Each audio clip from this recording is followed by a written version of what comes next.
নির্বাহী বিভাগ যাতে হস্তক্ষেপ করতে না পারে সেই প্রস্তাবনা দেবে বিচার বিভাগ সংস্কার কমিশন। দুপুরে দ্বিতীয় দফা বৈঠক শেষে কথা জানান কমিশনের প্রধান অবসরপ্রাপ্ত বিচারপতি শাহ আবু নাঈম মমিনুর।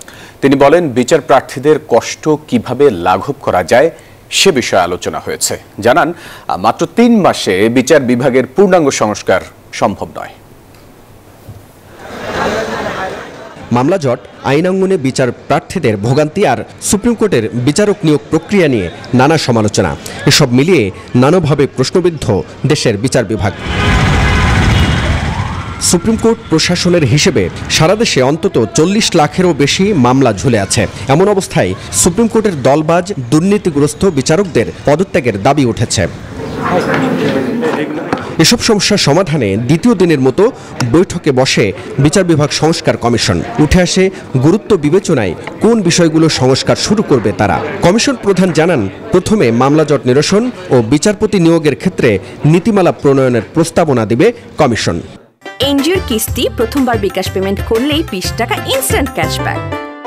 বিচার কার্যের যাতে বিলম্ব না হয় আর বিচার কার্যের খরচাটা যাতে কম হয়, এটা হলো লোয়ার জুডিশিয়ারি।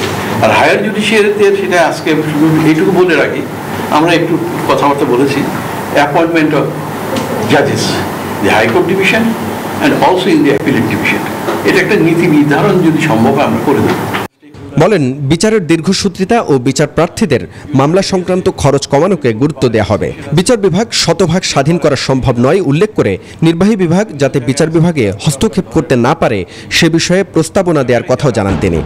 কোর্টে ঢুকলেই খরচা আরম্ভ হয়ে যায়, এইগুলি করতে গেলে সে নিঃস্ব হয়ে যায়। আমরা এটাও চেষ্টা করব যে এই খরচাটা কিভাবে কমানো যায়।